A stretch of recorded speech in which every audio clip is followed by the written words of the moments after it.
You're listening to Encore Friday, a Principal Matters podcast production. Principal Matters podcast, episode 268.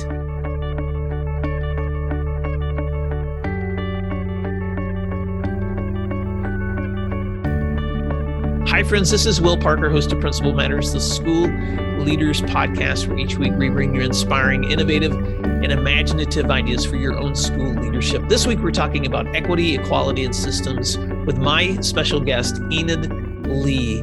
Enid Lee is a frontline educator and anti-racist professional development specialist, leadership coach, writer, and community builder. She began her joyful journey as a teacher on the Caribbean island of Antigua about 5 decades ago, and she has taught in Canada and the United States. Today, Enid consults internationally on equitable education with particular emphasis on language, race, and culture and their roles in education. She engages members of school communities, families, and community organizations in preparing all learners to create and experience a world with greater justice, joy, and generosity. She is the author of several publications and books and the recipient of several awards for her path-breaking work in anti-racist education and community building among Black communities and immigrant parents. She received an honorary Doctors of Law from Queen's University, Canada, and holds an interdisciplinary Master's of Arts in Sociolinguistics and Caribbean Literature. And she's a virtual scholar with Teaching for Change in Washington, D.C. In real time, she shares time between Santa Cruz, California, and Toronto, Ontario. Enid Lee, welcome to Principal Matters podcast. I always like to ask my guests to fill in the gaps on that introduction. And why don't you also tell us something that might surprise listeners to know about you? Well, thank you very much for inviting me. And it might surprise listeners to know that I like reading children's books. In between my travels to schools and so forth, I like sitting outside and reading books for children because it nourishes the child in me. And that's one of my joys. Oh, I just love that. And I mentioned this in a recent podcast, and you and I can see each other through the video of our conversation. But just recently, I picked up a copy of The Rough Patch by Brian Lies. And what a comforting book to read about difficulty and loss. There's just something about children's books that just resonate with the heart in ways that no other books. And so I'm actually beginning to build a list of other ones that I want to collect, because that used to be something I enjoyed as a parent, was sitting and just holding a child and reading that book. So what are some of your favorites, Enid Lee? Oh my goodness, favorites. It's kind of hard to say because there's so many, but right now I'm looking at one that's just brand new, and it's called Our Skin, a first conversation about race. And it is one of those books that you can see. It's for little kids. It's those sort of stand-up hard pages, so they're being thrown around the room and being tucked under couches and what have you. But this book just talks about what it's like to live in the skin we're in and how you talk about that if you're a little kid and so forth. So that's just one of that happens to be right on the desk here in front of Our Skin. And who wrote that book? Yes, that book is by Megan Madison, Jessica Raleigh, and Isabel Rocas. Wonderful. And I actually happened to meet Megan Madison in 2 years ago at a conference. And so I was particularly interested when I saw that she was on it. Yes. And it's called A First Conversation About Race. Yeah. Well, thank you for that, for sharing that recommendation. Principal Matters listeners, I will put a link to both of those books, The Rough Patch and Our Skin, in the show notes if you want to refer to those and check out those books yourself. Well, Enid, it is such a privilege to sit in this room with you. And we connected because we both work with other leaders. And one of the leaders I work with had recommended that I reach out to you because of the work that you've been doing so wonderfully with his own school and teachers and students. And as I've looked at your work, I just have to say, first of all, thank you for the decades that you have dedicated to the work of equity in schools. And I just wanted to begin by asking you, when you define equity, equality, and systems, you encourage educators to build on strengths. Why is that an important distinction for you, of building on strengths? One of the main reasons is that discrimination of all kinds tend to hide the strengths of many people and their communities, things we know about, things we care about, things we can do. And so one of the ways of reaching to an equitable situation is to restore and to make public and to uncover the many, many things people and communities and individuals know how to do, but those things have been discounted.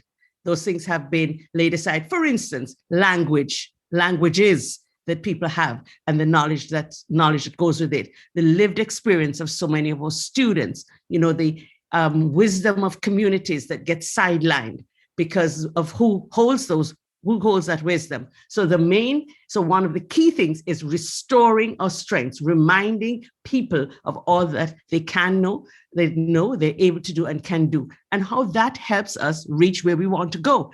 In fact, it's a loss if we don't uncover those. So working with administrators, when people ask me to work with them, they usually lay out what is a challenge, what needs addressing. And I generally go first with, let's talk about what is it that even the most difficult people are able to do? What are things that they know already? And even working with administrators, when they're in a place of, we can't change it, I say, let's do with the list of what you can do, what is known, and so forth. And that, as a practical matter, it makes a difference. Well, what I love about that distinction, Enid, is, and you and I have talked before, so this is just so fun to sit in the room and be able to record this conversation. But what I love about that distinction is the emphasis that you have on strengths, because you're right. If you begin with the challenge first, then I think you're missing an opportunity. And there's a couple of things. One is the emphasis on strength brings us back to the shared humanity that all of us have. And then second, I think the emphasis on strength helps us to think positively about the conversations that we're having. Take a moment and apply that to the classroom, because if you're working with students, for instance, and you're trying to help them understand a better mindset for equity, how does building on strength help you in your relationships to students? Well, first of all, it leaves me with more to work with. It leaves us with more to work with. And a question that I would ask is, what have you done so far? That question, what have you done so far? And it doesn't matter what it is, whatever it is, we are going to work with that. Even moving schools through the, stages of multicultural anti-racist education. If they have done only the festival foods and so forth, I would say, okay, now that shows you're ready for the next level. And so it allows me and allows us to have a place to move forward. And it embraces strengths, knowledge, wisdom, goodwill that people have not taken into account. And this is, I would say, in every situation, it has worked. Even when people say that, I don't know, we haven't done anything, I say, let's think hard about it. Let's think about one thing that you have done, or that person has done, or that group has done, and see how we can move forward. Well, and what I love about that too, from the perspective of an educator, with whether that's with children or adults, is that you're building towards the vision that you're creating is building towards improvement together. So I'm not here to confront you on where you're weak. I'm actually here to help you discover where you're strong. Yes. And in the process, you're going to figure out where you're weak, right, and then help build on that as well. Like, for instance, just visiting classrooms, I go in to look at opportunities that are hidden and that the teacher hasn't quite seen, but they're there. And then when we're debriefing, we can talk about that.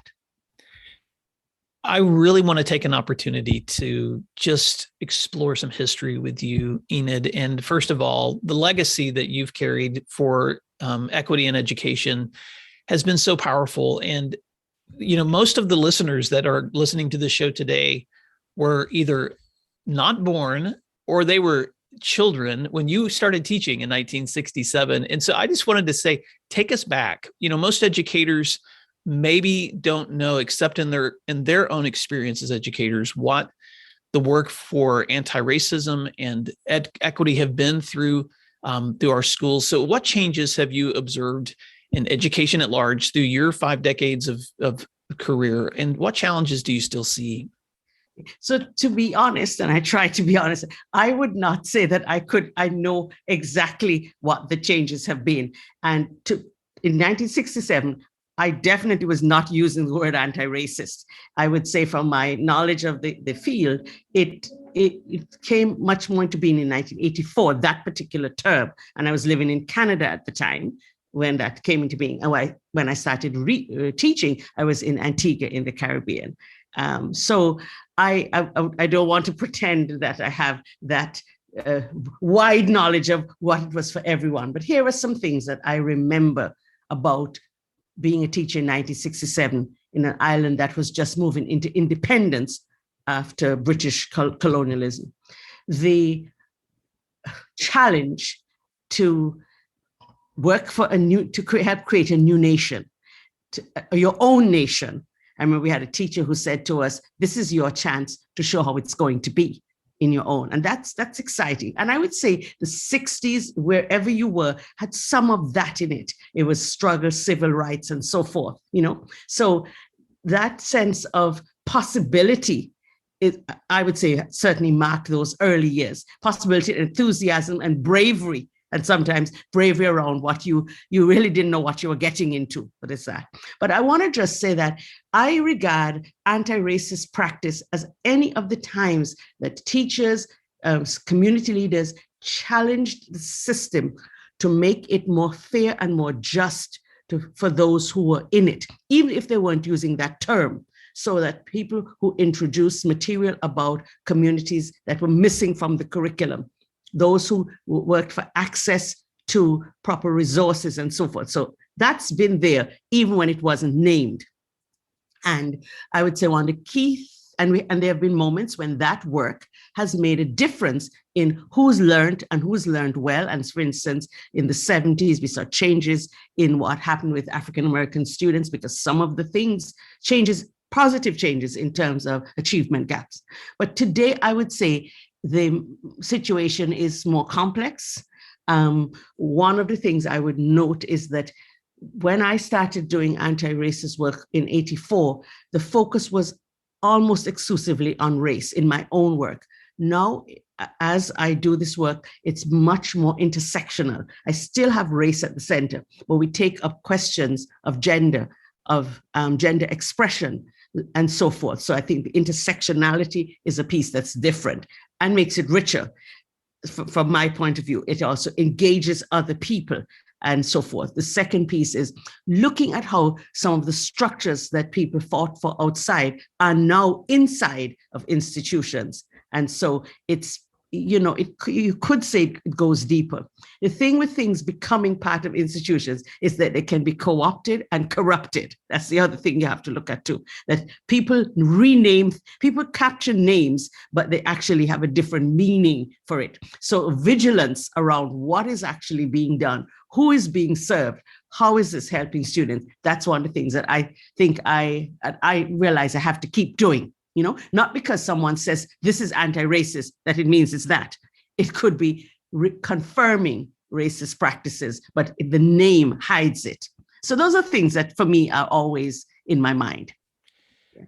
Thank you for that explanation. I'm curious too, if you see access and privilege and sometimes class as some of those categories too that you step into conversations on systems. Yeah, absolutely. Because the whole question of who has privilege based on class, race, gender, what have you, that's to be noted. And what I encourage when people identify that they have a particular privilege, and they'd say, yes, I'm speaking of it from my privileged position. I encourage us to move from the notion of privilege to rights. Things that are your privilege, really, we need to be working for them so they become everyone's rights. See? So just noting that you have privilege isn't enough. So the question is, what are you going to do about that to make sure that those who by virtue of their race, who by class, gender, don't have access to those things, who are not represented in certain levels of the system, in certain AP classes and so on. So I like to work with, when people say, it's a privilege, and I say, yes, and what are you going to do about it? And usually I say, and what are we going to do about it? Because I see this very much as a collaborative effort, and people have been able to move forward when I say we, when I work with administrators or anyone, I say, well, so what are we going to do about this situation? So that's one of the ways that I've approached the work.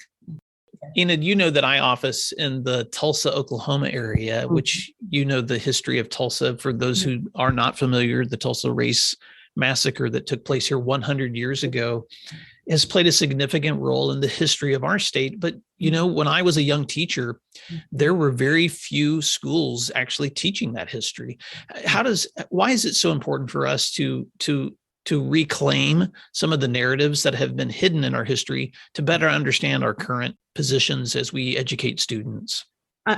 I'm so glad you mentioned that, because anti-racist work must be grounded in the history, both of the oppression and of the struggle, both history of oppression, history of resistance. And if we don't have that perspective from history, we cannot sometimes understand why we are where we are. That's one. So there is no direction that can be followed. And also it prevents us from seeing what else happened at the time and that is possible to build on, you know? So history is absolutely essential in looking at the laws, the structures that were in place that led to certain outcomes, you know, and also people coming together in communities to respond and for it to change. So without history, anti-racist education is pretty shallow, and you're going to keep repeating the same mistakes. And it also perhaps leaves you thinking, well, it has to be this way. Well, history allows you to realize it doesn't have to be this way. It's this way because we made it this way, and we can unmake it. You know, so that's why history for me is very hopeful. And I think about work by people like Vincent Harding with that book, Hope and History, where you get a sense of what can be done. Let me give you some personal example of how history can help sometimes reform your perspectives. I was, and this is a personal story. Last week, I was back home visiting my parents who live in West Tennessee, and we grew up in very rural farmland in a school that was highly populated with Title I students, free and reduced lunches, and our family was one of those families too. But I was going through some old yearbooks that my mom and dad keep from their school years and from my school years. And I was looking back at my school books, which from the early 1970s, we went to a small rural school, which was integrated. So I had classmates who were Black and white, but at that age in my life, I had very little understanding that was novel, that the parents of my classmates had not had that experience themselves. In fact, I pulled out my mom and dad's yearbooks from the late 1950s. And as I was flipping through them from the perspective of 52-year-old Will Parker, it was the first time in my life that I recognized, and I've looked through my mom and dad yearbooks for several other years in the past just for fun to see their photos. But it dawned on me for the first time ever in my adult life that there were no Black people in their school. And when I mentioned that to them, of course, it wasn't a surprise to them, but it was a surprise to me to recognize that how short of a time span in the history of our nation's schools, we've seen these shifts. And I think sometimes for those of us that have grown up after segregation, after desegregation, that we don't always understand the dynamics generationally or historically that have existed.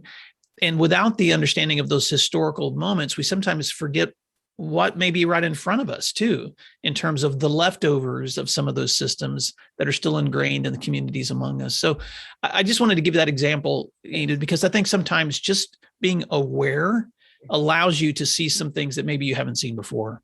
Yes, I appreciate that, and I like the use of the word the leftovers, because many times when we're working in schools now and we don't understand where these leftovers come from, we don't know what to do.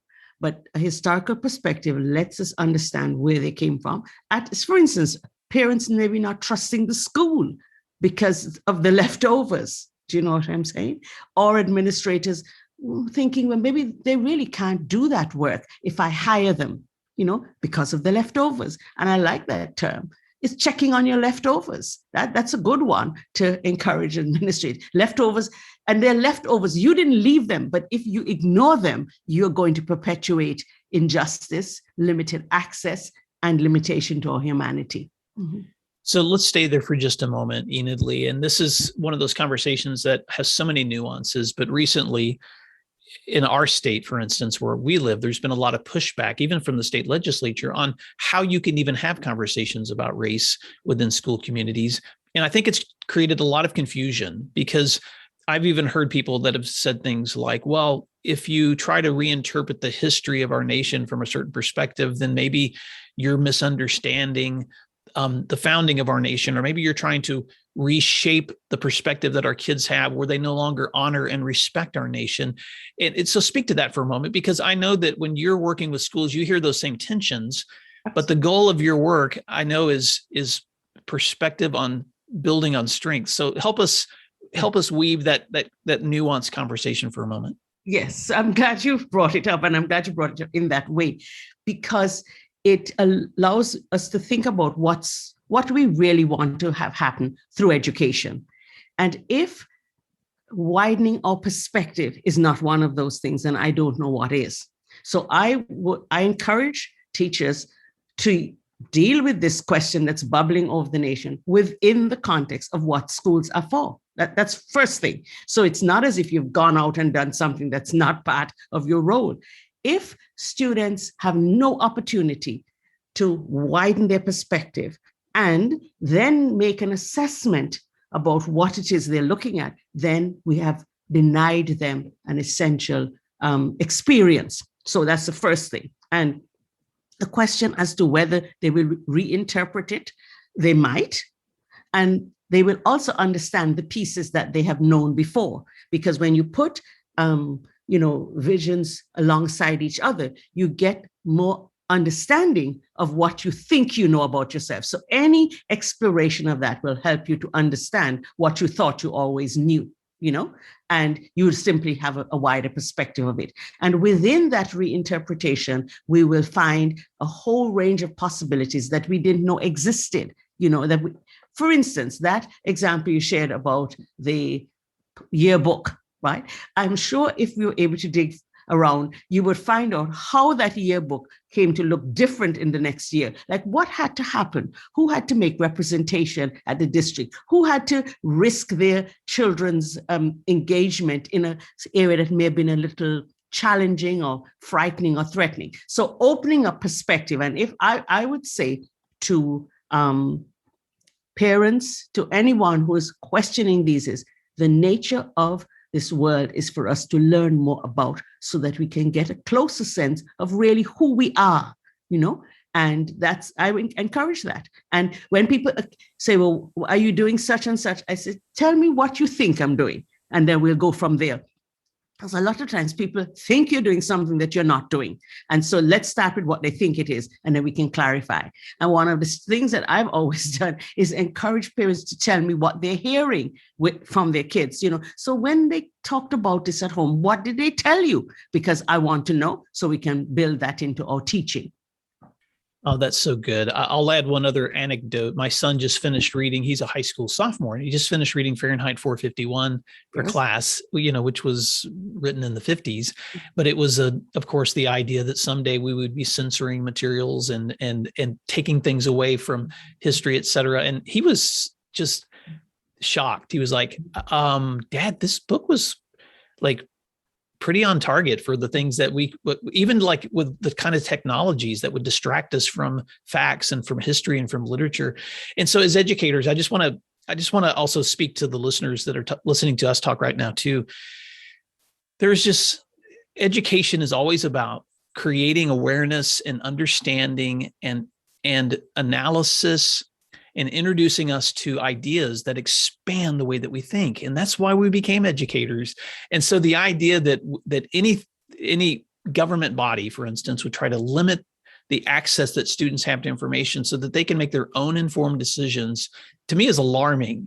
And so I just want to encourage any educators out there to stay courageous, and by being courageous, I don't mean to be unwise, but just be courageous in the fact that your students and your faculty deserve access to conversations that expand the way that they think, so that they can be better engaged in the kids and the students whom they're teaching. And so awareness should create more opportunities for us to expand the way that we treat each other with kindness and with inclusiveness. and with opportunity. And so, I know I'm preaching to the choir, but I just wanted to say those things. Any other thoughts on that before I transition? Yeah, and just also to be open to what parents have to say to us about what their children are hearing and experiencing. Also being open to letting them know what it is that our intent is, and say, is this what's being said? Is this what's coming across? And so in a way that can decrease the defensiveness, because I would like to know what is it that they told you they understood, and taking it from there. And these are challenging times, but courage is important, and remembering what we are doing, remembering that closing the doors of our mind will only leave us into greater distress and darkness, and that the possibility of learning, of opening up, of understanding is what we want. So. Wow. Okay, Principal Matters listeners, I want you to just rewind that last 30 seconds and listen to that amazing wisdom from Enid Lee. Enid, I just also want to ask you, you focus a lot on systems when you're addressing equity in learning. So talk to us about why that's so important to you. I deliberately think about systems in both large and small settings. Generally one speaks about this system, the education system, the economic system, the global system, those policies, procedures, and arrangements that work together that make things happen. And we tend to forget that those patterns are also present in our classrooms, in our departments, in the school and the district. And they're connected, in fact. They often mirror the larger systems of the society. And, sometimes we think that system is so big, I cannot get my arms around it. So I like to start with the systems that we can get our arms around. What ways do you have in a regular, thoughtful way that you do your greetings in classrooms, how you select those who participate, how you select the material, and so forth. So I call those small procedures and arrangements that are habitually present in our rooms as systems, those systems. And then I look at how those are mirrored in the larger society, how students are assessed. What do I assess? Even if the major form of assessment is standardized testing, what other systems do you have in place that allow us to see what students know and can do? And how do we put those together? And how do we use those systems to influence the larger patterns? And I'm delighted to know that I hear more and more people talking in schools about the systems in their classroom, in their department, in their school, and so forth, because that is eventually going to let us see how things are connected. Enid, pause for just a moment. I just lost your audio. Yes, we got disconnected. I can hear you clearly. So let's just finish up that question. So Enid, as you were, it interrupted you in the moment where you were talking about how those systems look in classrooms. Yes. I don't know if you want to pick up that thought from there. Yes. So I go from what I call from greetings to grading, from the moment a student comes in, how we welcome them. I'm just thinking of a situation I heard recently of a student who had been suspended. And part of this teacher's system is when the student comes back, the first thing he says to the student, "I'm glad you're back. I'm glad you're with us." And the difference that makes in the student just settling in, the other students accepting the person and the individual being able to get to work. And that's just, and you might think, what system is in that? That's a procedure, that's an arrangement, that's a practice that is regularly followed. And then that's followed by other things in terms of engagement, in terms of helping to get caught up, and so on and so forth. And if you think about just that system on a global level, from being a new person in the district, a new person in the country, right? A new person in the world coming in, whatever condition you're coming in, how you are received has a lot to do with what you're able to offer, what you're able to show us that you know, and participations. And so I take it from that greeting right through to the borders of the country. So and then we look at how those things could be put in place across a school so that every person in the school can have that, and that kind of Small thing. It's a small thing, but it's a system, you know. Ye- Yeah. Well, and what I appreciate about that so much is, and for listeners, I really want you to think and reflect for just a moment. Sometimes I don't think we even recognize the ways that we influence systems until we can step back a little bit. But just something as simple as "I'm glad you're here" creates a welcoming environment for every student. I can remember in my own practice recognizing, just because of the research, that often in class discussions, teachers tend to call on boys more than girls.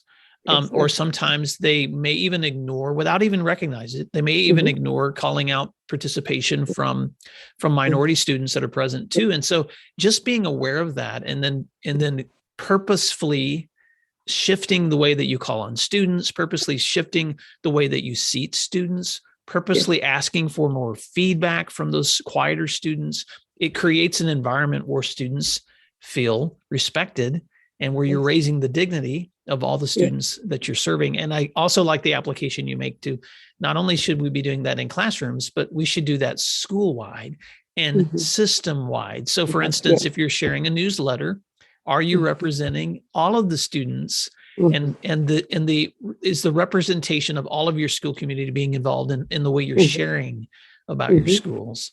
That is so very true. Well, Enid Lee, I want to wrap up this conversation with one final question.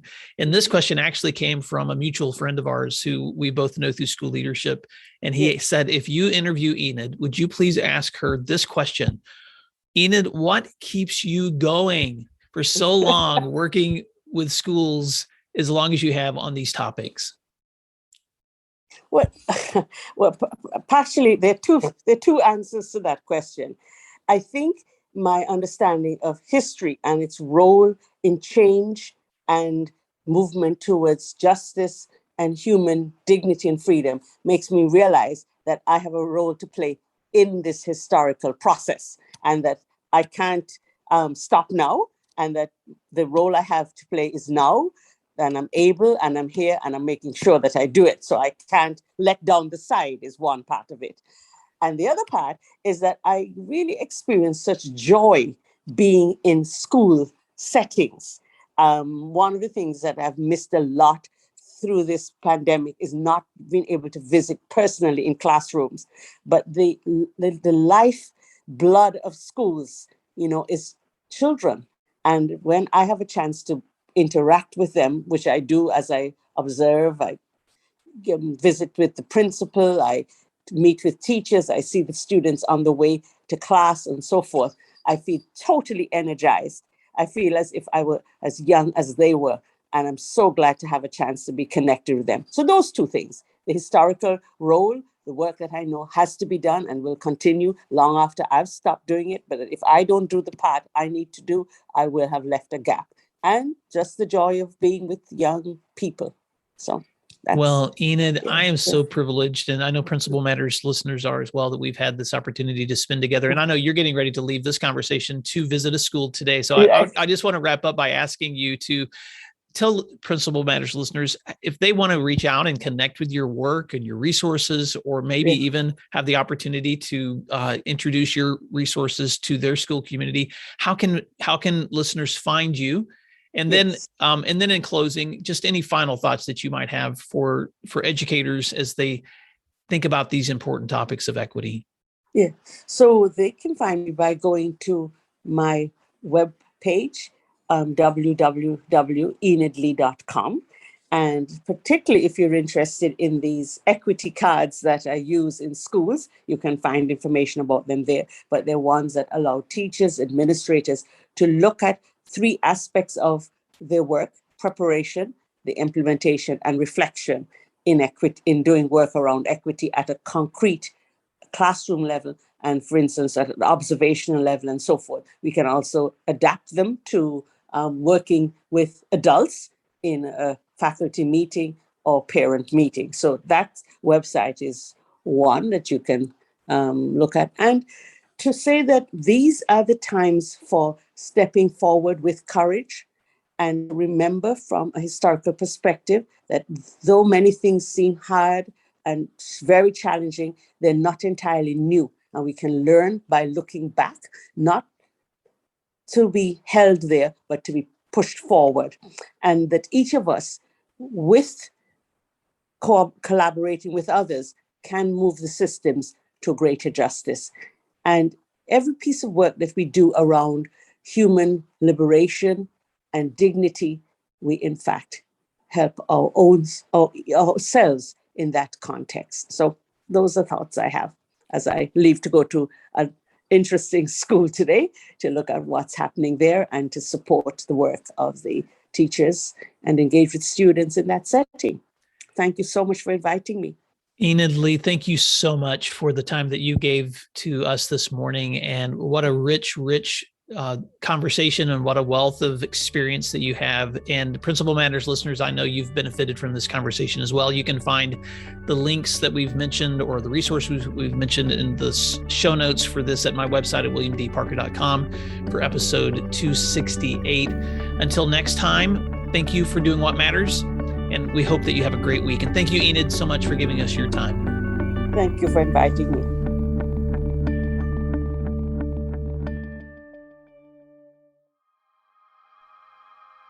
Thank you for listening to today's episode of Principal Matters, the School Leaders Podcast.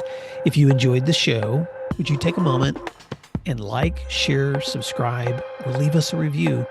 In fact, if you share it out with a friend, even more people can become a part of these conversations. Sign up for our newsletter at williamdparker.com for even more free resources. And don't forget to check out our website to learn more about our books, professional development offerings, Grow Academies, masterminds, executive coaching, and keynote presentations. Wow, let's keep learning together. Thank you for doing what matters. Encore Friday.